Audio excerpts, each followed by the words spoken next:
Timeless Toni Storm es una luchadora que quizá ahora mismo no esté emitiendo el mismo vapor que hace un par de meses o un par de años atrás, pero aunque la temporal esté haciendo misiones secundarias, descansando de los reflectores más grandes y simplificando su acto, eso no significa que no podamos tomarnos un poco más de tiempo para apreciar lo que la existencia de este personaje ha significado para la lucha libre, más que nada en su interrogante sin fin de si es arte o no. Y como estamos hablando de arte y de Toni Storm, no podemos no hablar de cine, así que hablemos de cine, y de otras cosas más.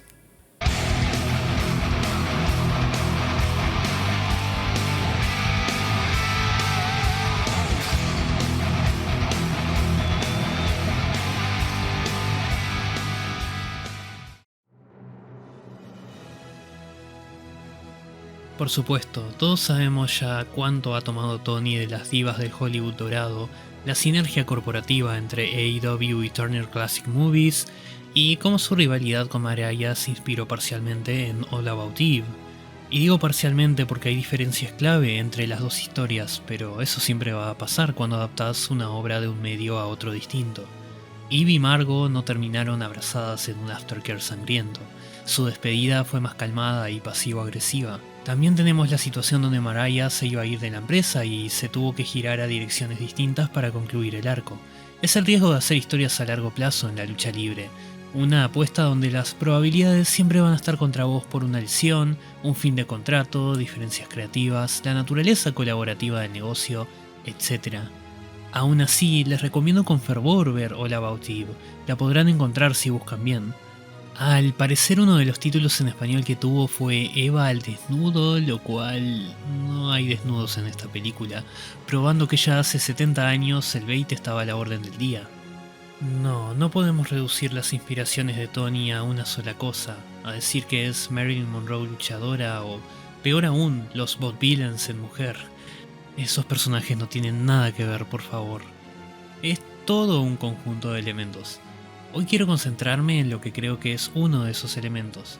Encuentro una correlación entre Toni Storm y lo que provocó su personaje Timeless, y una especie de movimiento sociocultural reflejado en el cine que precede lo antes mencionado. Encabezado por varias mujeres durante los años 20, los 1920, de todas estas mujeres, especialmente actrices del cine mudo, una se volvió la cara del movimiento. El departamento de poetisas torturadas alberga mucha gente en su historia, y una mujer que vio el mayor de los éxitos y sufrió una caída estrepitosa y desgarradora tiene el nombre de Clara Bow. Pero antes de hablar del paralelismo de Clara con Tony, tengo que dar una clase de historia.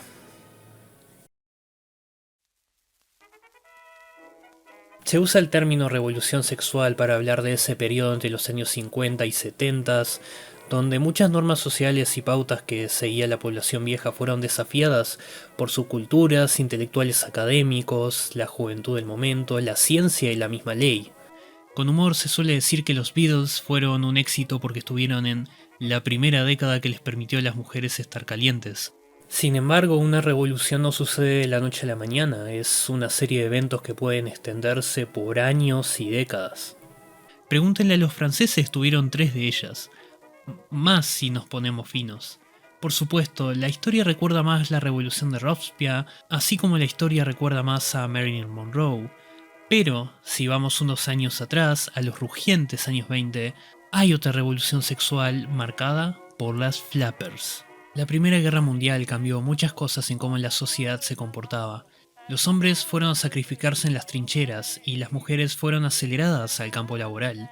Una vez que la guerra terminó, la humanidad había pasado el punto de no retorno.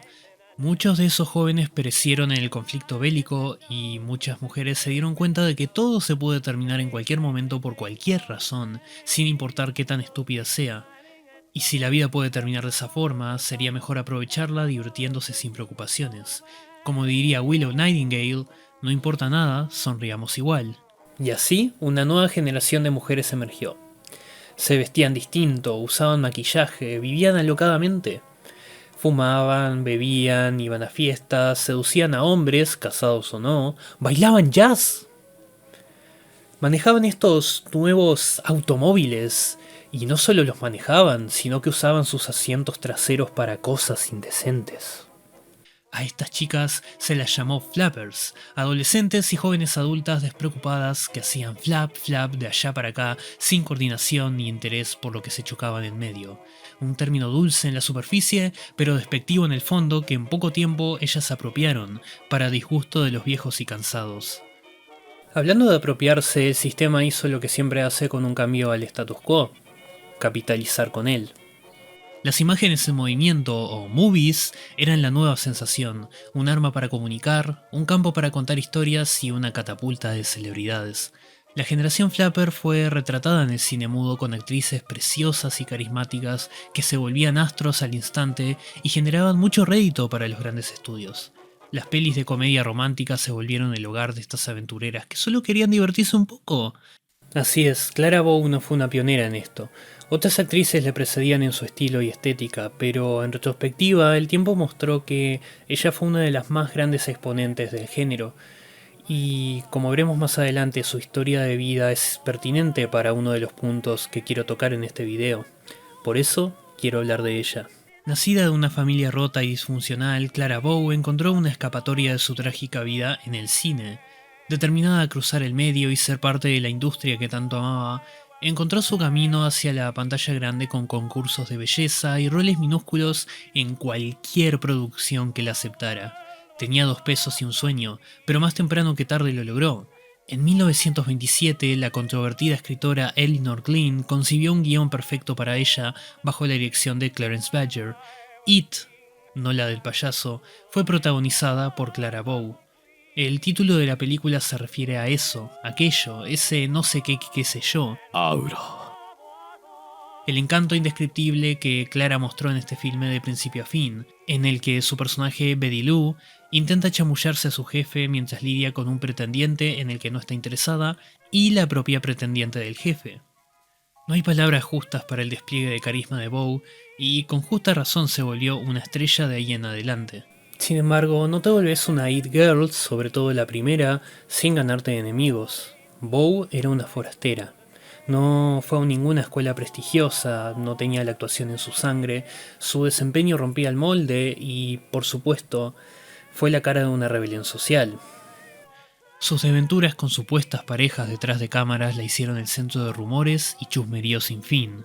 Su intrusión en la industria cinematográfica la hizo ser vista como una invasora antipática ante sus colegas, y una nueva tecnología que permitía por fin tener diálogo audible en las películas significaba que Bow tenía que adaptarse a hablar y no depender solo de sus animados gestos y expresiones.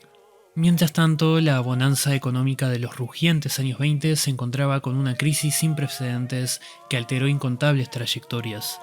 Las Flappers ya no podían costearse sus alocados estilos de vida, y aunque su revolución avanzó con importancia la liberación de la mujer y algunos de sus cambios perduran en el tiempo, el movimiento en sí estaba considerado muerto. Una nueva era se avecinaba y el sistema que tanto presumió a Clara con orgullo estaba listo para desecharla y seguir adelante como pudiesen. Ahora, ¿qué tiene que ver todo esto con Timeless Toni Storm? Acompáñenme al siguiente segmento.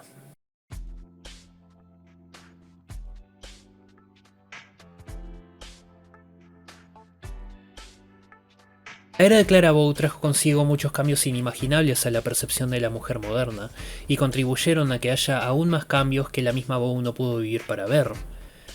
Pero para nosotros, personas comunes del siglo XXI, esos cambios iniciales son el pan de cada día hoy. Las mujeres toman, tienen sexo por placer, fuman, ya saben.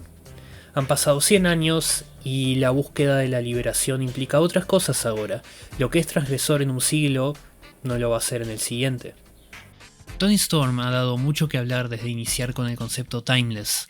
Sus declaraciones, actos y presentaciones son muy diferentes a lo que hemos hablado más temprano. Aún así, las variadas reacciones que he visto de los fans y la comunidad en general me recuerdan mucho las críticas que las Flappers recibían en su tiempo. La expresión sexual de la mujer siempre es un tema complejo, pero en el contexto de la lucha libre, hay demasiada tela que cortar. En mi video sobre la identidad de la lucha femenina hablamos de los casos en los que las luchadoras expresan su sexualidad a gusto, sin las imposiciones abusivas de los viejos tiempos, y aún así reciben críticas por ello. Toni, el personaje, no disfruta su sexualidad y nada más. Es una pervertida orgullosa, y esto hierve de rabia a los fans más puritanos. Infinidad de comentarios sobre cómo Toni es una degradación de la lucha libre femenina, que solo la empujan por su atractivo físico, lo de siempre. Pareciera que el consentimiento y la presentación no son factores a considerar en estos casos, pero deberían ser observados.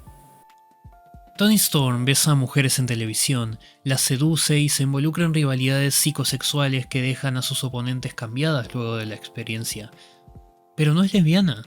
Toni Russell, la performer detrás del personaje, es bisexual, pero su personaje también lo es. Ella ha aparecido en cámara contando historias de romances con otros hombres dentro de la narrativa ficticia, claro está.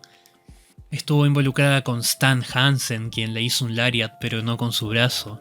Toni le entra a todo, pero creo que es importante resaltar cómo sus relaciones y situaciones sáficas son las únicas que podemos ver con nuestros propios ojos, mientras que sus aventuras con hombres quedan relegadas a anécdotas secundarias que solo podemos imaginar. Orange Cassidy es una amistad platónica y no cuenta. Esto a simple vista puede parecer irrelevante, pero cuando lo mencionamos en el contexto de la lucha libre televisiva, es una separación total de la norma.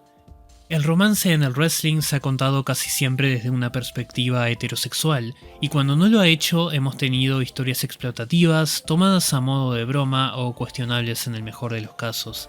Incluso saliendo de la televisión yankee, la historia de los Golden Lovers o de Aphrodite son preciosas, pero muchas veces tuvieron que contarse con una especie de secretismo abierto que quizá en un mundo mejor no hubiese sido necesaria. Toni Storm es mucho más explícita y en ocasiones es hasta asquerosa para el espectador promedio, pero su despliegue hedonista siempre ha sido para su propio placer más que para el fanservice. Por supuesto, esto no significa que no pueda ser percibido como fanservice, y acá está la otra cara de la moneda. Hay gente que va a ver un beso entre Mina y Toni y no va a pensar en los avances tímidos de la representación queer en la lucha libre mainstream. Nada más verán un beso entre dos mujeres y reaccionarán como quieran. Lo llamarán pornografía, lo fetichizarán y lo reducirán a un acto de fanservice. Por más mujeres que haya visto alabar la historia de Timeless Toni Storm, también he visto mujeres criticarla porque sienten que se podría hacer otra cosa con la lucha libre femenina. Porque al final del día, por más buenas intenciones que tenga tu historia de romance entre dos mujeres, hay personas que se beneficiarán en mala fe de ella. Hay un sistema que la explota para beneficio propio. Y hablando de forma honesta, hay hombres que cosificarán a las mujeres involucradas sin importar nada. ¿Es esto culpa de las luchadoras? Para nada. Pero sigue siendo una consecuencia. Creo que la postura que tenga una sobre Toni Storm dependerá de qué tan liberal o radical sea su feminismo. Pero estoy divagando y no sé si la comunidad de luchitas esté lista para tener esa discusión ya. En todo caso, hablé un poco sobre este tema en mi blog hace unos meses. Dejo el enlace en la descripción. A pesar de todo lo que dije, por más imperfecta o malinterpretada que pueda ser la historia de Toni, creo que es un pequeño paso en el camino correcto. Así como Clara Bow y toda su generación hicieron cosas que fueron cuestionadas y criticadas en su momento, pero marcaron una disrupción que más adelante probó ser clave para avances mayores y más significativos. Tenemos el beneficio de la retrospectiva para los 1920, pero ahora en los 2020 nos faltan años para ver los efectos a largo plazo de lo que hizo y hará Toni Storm para la lucha libre. En mi opinión, el tiempo la vindicará aún más.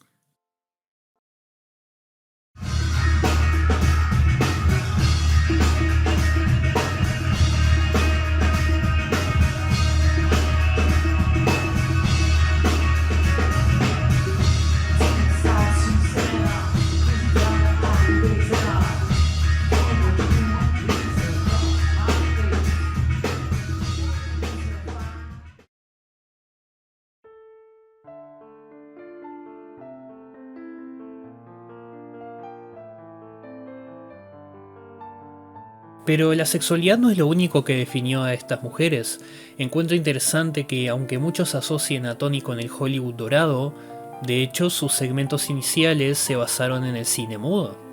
Cuando un luchador comienza un personaje nuevo, siempre tiene este periodo de experimentación donde el concepto puede ser diferente a lo que termina siendo la versión desarrollada del gimmick. Amo mucho estas etapas iniciales y en el caso de Toni teníamos a una estrella caída en desgracia por haber perdido su campeonato mundial femenino. Mostraba claros signos de problemas de salud mental, sufría por una época de gloria que estaba atrás de ella y un mundo que la abandonó. Tristemente, ese fue el caso real de Clara. Traicionada por su familia y amigos a conveniencia de ellos, descartada por Hollywood por ya no generar suficiente taquilla y puesta una y otra vez en exposición por periodistas de nula moral inventando rumores ridículos, incluso se decía que Clara practicaba la zoofilia. Con la crisis económica, el país volvió a despreciar a las Flappers, quienes fueron vistas como indisciplinadas y frívolas. Todo se acumuló, y Bow vio que era el momento de retirarse.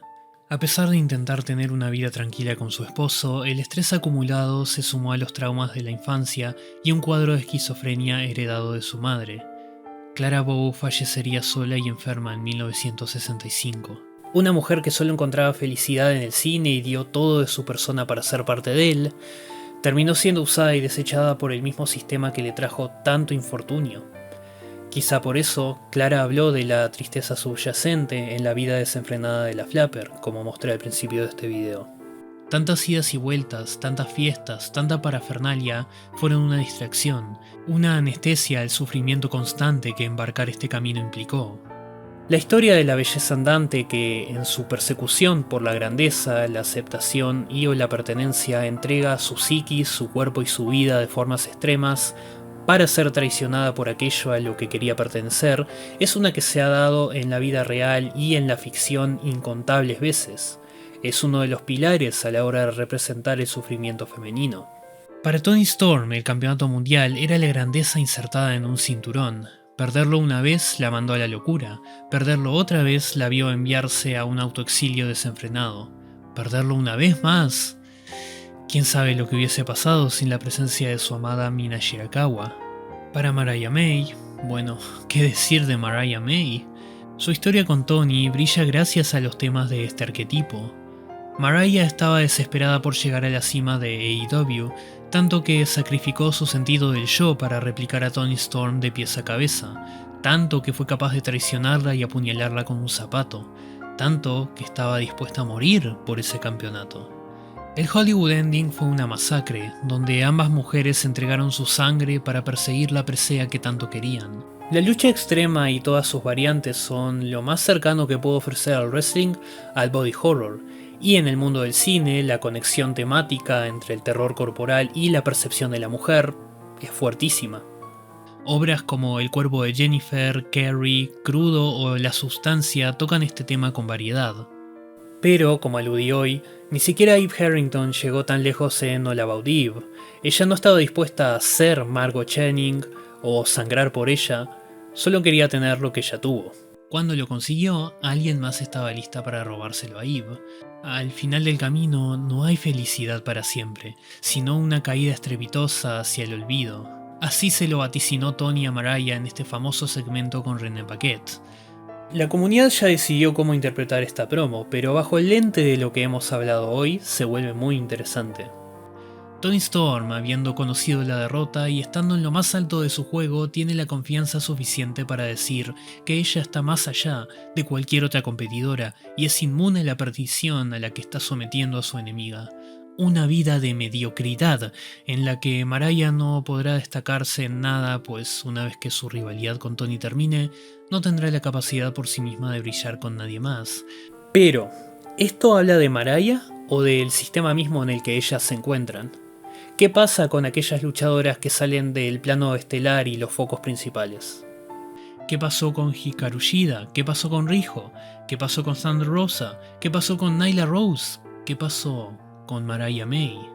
Podemos ver las siguientes palabras de Toni como un reflejo del desempeño de Mariah May en AEW o Blake Monroe en WWE, y seguro es lo que quiso decir ella, pero yo las veo como un reflejo de que ambas empresas le han fallado a sus respectivas divisiones femeninas múltiples veces, sin importar dónde se quedara el glamour. Una vez que pasara el Hollywood Ending, nada iba a ser igual para ella, porque el sistema ya la había aprovechado para lo que necesitaba, así como aprovechó a otras mujeres que quedaron en un limbo después.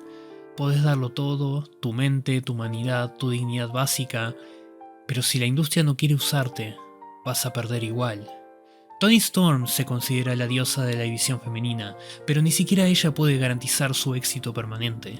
Eso no significa que no lo vaya a intentar, y de ahí su apodo Timeless. A lo largo de la historia, pero especialmente en el showbiz, ¿qué mujer no ha querido ganarle al tiempo alguna vez?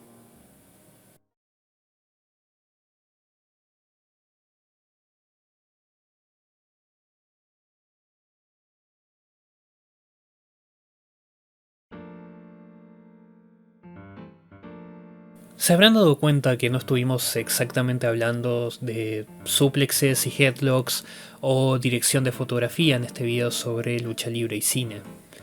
Hay un tópico común en todo lo que hemos visto hoy y se relaciona de forma directa a la política. Palabra contenciosa si las hay. Hace unos meses fue debate en la comunidad latina el que la lucha libre sea política. Porque la gente está cansada y quieren escapar de la misma, dictan que el wrestling es mero escapismo para no estresarse. Sin embargo, si la gente está cansada y estresada es justo culpa de la política de la que no pueden escapar, y es la inactividad de estar queriendo escapar todo el tiempo en sus distracciones que los mantiene sin escapar. En otras palabras, nada va a cambiar si no actuamos. Pero antes de actuar hay que observar con conciencia lo que nos rodea. Si una obra no es creada con intenciones políticas, entonces es un producto de la política que lo rodea, aunque su autor lo sepa o no. A veces lo que hace a una obra política no es la obra misma, sino el momento y lugar donde es presentada. Un personaje como Timeless Toni Storm quizá no haya sido tan disruptivo en 2019, pero ciertamente va a contracorriente en esta década donde el puritanismo está siendo impulsado más y más por los medios de comunicación. Con aún más certeza va a contracorriente cuando grita "estoy acá, soy queer y soy atemporal", cuando la palabra queer se ha vuelto bandera roja hasta para unos cuantos círculos de izquierda. Una madre soltera cuidando a su bebé no es nada raro hoy en día, pero en la película It de 1927, la subtrama cuenta la historia de Molly, la compañera de piso de Betty Lou. Molly debe cuidar por su cuenta a su bebé, pero al estar enferma no puede acceder a un trabajo. Con el constante acoso de su casera y el peligro de que servicios sociales le quiten a su bebé, Betty Lou debe ayudarla a toda costa mientras Molly se recupera. Para una comedia romántica de taquilla, representar el desamparo que podía sufrir una mujer soltera viviendo con otra mujer fue bastante aventurado, y no es sorpresa viniendo de una guionista como Elinor Glyn. Cuando digo la palabra política, no hablo de partidos o políticos como individuos, hablo de las mismas condiciones que moldean nuestros estilos de vida dependiendo de muchos agentes y condiciones distintas. Toni Storm creció en un país del Commonwealth con una escena de lucha libre activa, pero si hubiese nacido en un país con menos proyección de lucha libre, las cosas para ella habrían sido mucho más difíciles y quizá no habría una Timeless Toni Storm de la que hablar hoy. Clara Bow fue una actriz legendaria y admirable, pero si su familia hubiese tenido acceso a cuidados de salud mental, quizá no estaríamos hablando de ella hoy, y a su vez habría tenido una vida mucho más feliz y tranquila. O capaz si las políticas del mundo del entretenimiento fuesen mejores y se valorara a los artistas por encima del rédito que producen, seguiríamos hablando de Clara y Toni, pero no tanto de su sufrimiento. En un mundo mejor, no habría un sufrimiento femenino del que hablar. Antes de cerrar, hay películas que recomiendo las cuales tratan los temas ya mencionados de una u otra forma. Obviamente mencioné All About Eve y su demostración del cínico mundo del espectáculo, cómo toma estrellas y las tira a la basura cuando ya las exprimió tanto como pudo. También es un vistazo interesante a cómo los actores del mundo del teatro se sentían con el emergente mundo del cine, y la actuación de Bette Davis como Margot Channing es espectacular. Unos años después salió en Italia Io la conoscevo bene, o La conocí bien. Esta historia no tiene una protagonista famosa, sino una que quiere serlo. Adriana tiene un sueño y viaja sola desde el interior de Italia a Roma para cumplirlo. Sin embargo, en su camino hacia la actuación solo logra encontrarse con hombres que se aprovechan de ella y hasta la tratan como una idiota. Adriana, en su baja autoestima, la cual disfraza con fiestas y sonrisas como una buena flapper, termina cediendo su dignidad poco a poco hasta la humillación total. Es una película triste pero muy buena. Betty Rizzo y las Damas Rosadas caminaron para que Regina George y las plásticas pudieran correr. Sí, quiero hablar de Grease y Mean Girls a la vez, porque los paralelismos en estas pelis son innegables. Sandy Olson y Katie Heron vienen de afuera a un nuevo instituto y ambas quieren ser aceptadas. Su buena disposición es vista como santurronería para las divas del colegio, y eso las insta a hacer lo que pueden para adaptarse.